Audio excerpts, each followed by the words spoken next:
శాంసను ఎందుకో ఆక్షన్ తర్వాత అందరికంటే మీ టీము వీక్ అయింది అనిపిస్తాందివే. బట్లర్ని తీసుకోలేదు, బోల్ట్ను వదిలిపెట్టిళ్ళు, పార్ట్ టైం బ్యాటింగ్ చేసేటోళ్ళని పట్టుకొని ఆల్రౌండర్లు అంటాళ్ళు. ఇక ఈసారి మీరు ప్లే ఆఫ్స్ కసడు కష్టమే ఉన్నట్టున్నది కదా. కరెక్ట్ చెప్పినవు ధోని బై. రిటెన్షన్స్కి 75 కోట్ల దాకా ఖర్చు పెట్టుకోవాలంటే వీళ్ళు ఏకంగా 79 కోట్లు ఖర్చు పెట్టిళ్ళు. ఇక అందరికంటే తక్కువ పర్స్ 41 కోట్లతో నచ్చి కూడా అలా 12.5 కోట్లు జోఫ్రా ఆర్చర్కే ఇచ్చిళ్ళు. యూజీ చాహల్, రవి అశ్విన్ వీళ్ళిద్దరిట్లా ఎవరికి తీసుకోలే. బౌల్ట్ని, బట్లర్ని కూడా తీసుకోలే. ఇక ఈసారి వీళ్ళని మనం వట్టిగానే విసుకుడే. మీ ఇద్దరే కాదు, ఆక్షన్ తర్వాత చూసిన వాళ్ళందరూ మా టీంని చూసి గదే అనుకుంటానట్టున్నారు. మా టీం కూడా ముంబై ఇండియన్స్ లెక్కనే టాప్ 5 ప్లేయర్స్ ఇండియన్ ప్లేయర్సే. ధోని బై టీం నుంచే తుషార్ దేశపాండేని, మహేష్ దీక్షాని తీసుకున్నాం. ఆర్ఆర్ని తక్కువ అంచనెత్తే మీకే జరుగుతుంది నష్టం. ఏదేమైనా కానీ థ్యాంక్ యూ శాంసన్ బ్రో. మీరు బట్లర్ని వదిలేయబట్టే నాకు ఒక మంచి ఓపెనింగ్ పార్ట్నర్ దొరికిండు. మా టీంలకు బట్లర్ అత్తడని అస్సలు ఎక్స్పెక్ట్ చేయలే. అవునువే శాంసను, బట్లర్ని కాదని ధ్రువ్ జూరెల్కి 14 కోట్లు ఇచ్చి రీటైన్ చేసుకున్నారు. దాని వెనుక మీ స్ట్రాటజీ ఏంది అసలు? Very simple Dhoni by. ఇప్పుడు నేను ఇండియన్ టీంకి ఓపెనింగ్ చేస్తానా, సెంచరీల మీద సెంచరీలు కొడతానా. ఇక మళ్ళీ ఐపీఎల్కి వచ్చి 1 డౌన్ బ్యాటింగ్ చేసుడు నాకు ఇష్టం లేదు. ఇక జైస్వాల్ తమ్ముడు కూడా ఎట్లయినా ఓపెనింగే చేస్తాడు. బట్లర్ బాబాయ్ని మిడిల్ ఆర్డర్లో ఆడిపించే స్కోప్ లేదు. అందుకే ఇంత కష్టమైనా రిలీజ్ చేయాల్సి వచ్చింది. కానీ పవర్ ప్లేలో మీకు ఎప్పుడు ఫుట్బాల్ ఆడే బోల్డ్ను వదిలిపెట్టి జోఫ్రా అలా డౌట్ లేదు. కానీ ఆర్చర్ ఐపీఎల్ ఆడు స్టార్ట్ చేసిందే మా టీంతోని. ఈసారి మా ఆర్చర్ వేసే బౌలింగ్ని మీరు తట్టుకోలేరు. బోల్డ్ లేడు అని ఆర్ఆర్ ఫ్యాన్స్ భయపడాల్సిన అవసరం లేదు. జోఫ్రా ఆర్చర్ వచ్చిందని సంతోషపడండి.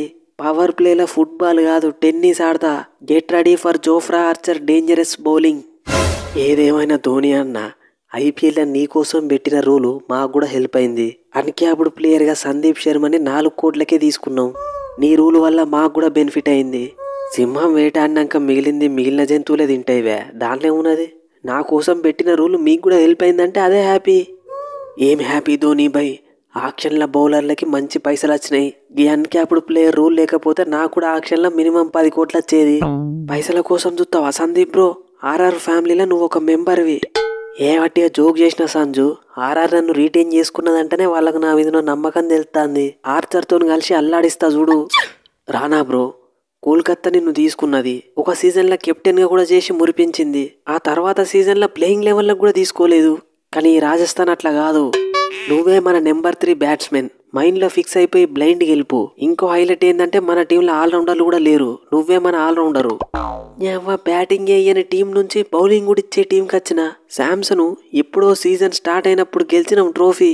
మళ్ళీ ఈ సీజన్ మనం గెలవాల్సిందే. హాఫ్ సెంచరీల మీద హాఫ్ సెంచరీలు చంపకపోతే నా పేరు నితీష్ రాణనే కాదు చూడు.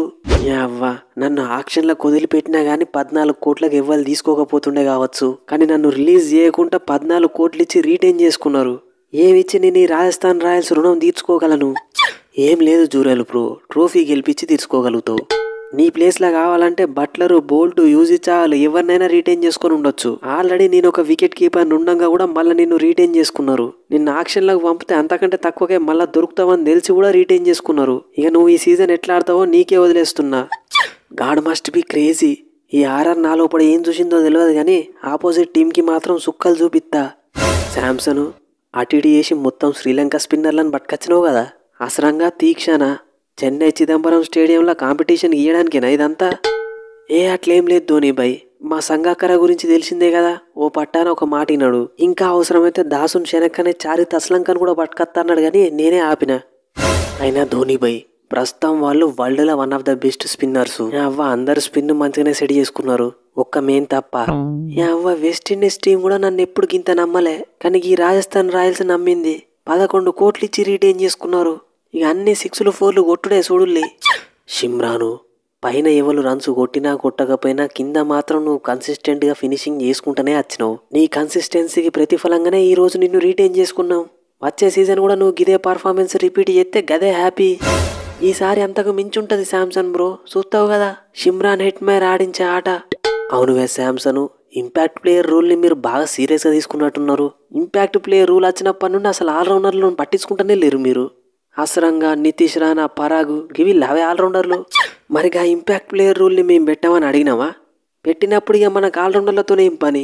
పార్ట్ టైం బౌలింగ్ చేయడానికి రాణా ఉన్నాడు, పరాగ్ ఉన్నాడు. పార్ట్ టైం బ్యాటింగ్ చేయడానికి అసరంగా ఉన్నాడు, యుధ్వీర్ సింగ్ చారక్ ఉన్నాడు. అంతకు మించి ఇంపాక్ట్ ప్లేయర్ రూల్ ఉండగా మాకు ఆల్రౌండర్లతో పని లేదు. ఎక్కడనో అస్సాం కాడుకునే నన్ను ఇండియన్ టీం కాడేటట్టు చేసింది గీ రాజస్థాన్ రాయల్స్. ఇప్పుడు ఏకంగా 14 కోట్లు ఇచ్చి రీటైన్ చేసుకున్నారు. బ్యాటింగు, బౌలింగు, ఫీల్డింగు మూడిట్లల్లా బీభత్సం సృష్టించకపోతే నా పేరు రియాన్ పరాగే కాదు. పరాగు ఒక్క నువ్వే కాదువే, నేను కూడా చిన్నగా ఉన్నప్పుడే ఆర్ఆర్ టీంలకు వచ్చిన. ఆర్ఆర్ టీం వల్లనే ఇండియన్ టీంలకి ఎన్నోసార్లు కంబ్యాక్స్ ఇచ్చుకుంటూ వచ్చిన. అంతెందుకు, మొన్న మన జైస్వాల్ తమ్ముడు, ఇక రేపు రాబోతున్న వైభవ్ సూర్యవంశీ యంగ్ ప్లేయర్లను కనిపెట్టుట్లా వన్ ఆఫ్ ద బెస్ట్ మనమే. అంటే ఇప్పుడు కొంపదీసి మనం ఆ 13 ఏళ్ల పిల్లగాన్ని ప్లేయింగ్ లెవెల్లోకి తీసుకుంటావా ఏంది? 43 సంవత్సరాల మన ధోనీపై ఆడంగా లేంది మన పిల్లగాడు ఆడితే తప్పే ఉన్నది. పిల్లగాడు మంచిగా సిక్స్లు చంపుతాడు, అవసరం పడితే ప్లేయింగ్ లెవెల్లోకి తీసుకున్నాడే. ధోనీపై కెప్టెన్సీలో మంచిగా ట్రైనింగ్ అయ్యి వచ్చిన. రన్స్ ఎక్కువైనా కానీ వికెట్స్ తీసుడు మాత్రం లెక్క తప్పది. శాంసన్ పై get ready for dangerous death bowling. నాకు తెలియదు ఆ తుషార్ బ్రోనీ గురించి. నేను కూడా ధోనీపై లెక్కనే నిన్ను పిండుకుంటా. ఒకవేళ మీకు ఆర్చర్ హ్యాండ్ ఇస్తే ఎనీ టైం టీంలకు వచ్చి వికెట్లు తీయడానికి నేను రెడీ. ఆర్చర్కి బ్యాకప్గా ఫరూకీ ఉన్నాడని మాత్రం మర్చిపోకండి. అసరంగా ఆర్సీబీకి బొక్క పెట్టినవు, ఇక ఎస్ఆర్హెచ్కి అయితే అసలు ఆడడానికే రాలేదు. ఈ సీజన్ మా స్పిన్ మొత్తం నిన్ను నమ్ముకొనే ఉన్నది. హ్యాండ్ ఇయ్యవు కదా, అసరంగా నమ్ముకో, ఉన్నదమ్ముకో. Get ready for blast. So friends, ఈ ఆర్ఆర్ స్పూఫ్ కనుక మీకు నచ్చితే మన ఛానల్ని సబ్స్క్రైబ్ చేసుకోవడం మర్చిపోకండి. ఇది జస్ట్ స్పూఫ్ మాత్రమే, మిమ్మల్ని నవ్వించడానికి చేయడం జరిగింది. సో జస్ట్ స్పూఫ్ లాగానే తీసుకోండి, ఎంటర్టైన్మెంట్ పర్పస్లో. ఇందులో ఉన్నది ఇంకేం మీరు పట్టించుకోవాల్సిన అవసరం లేదు. ఇక ఆర్ఆర్ టీంని ఓవరాల్గా చూస్తే యావరేజ్ అనిపిస్తుంది, కానీ ఒకవేళ యాజ్ ఎ టీమ్గా కనుక వీళ్ళు క్లిక్ అయితే ఖచ్చితంగా ఫైనల్కి పోయే టీం ఇది. ఎందుకంటే ఎంఐ లాగానే వీళ్ళకు కూడా టాప్ 5లో ఇండియన్ బ్యాట్స్మెనే ఉన్నారు. కాబట్టి కింద బౌలింగ్లో వీళ్ళు కావాల్సిన ఫారెన్ ప్లేయర్స్ని చేంజ్ చేసుకుంటా మంచిగా ఆడిపించుకోవచ్చు. ఖచ్చితంగా ఆర్ఆర్ అయితే లో ఎక్స్పెక్టేషన్స్తో వస్తుంది, బట్ మంచి మంచి టీమ్స్కి షాక్ ఇచ్చే కెపాసిటీ ఉన్న టీం ఇది. మీరేమనుకుంటున్నారు కింద కామెంట్ సెక్షన్లో చెప్పండి. నెక్స్ట్ వీడియోలో మళ్ళీ వెళ్దాం. Thanks for your love and support.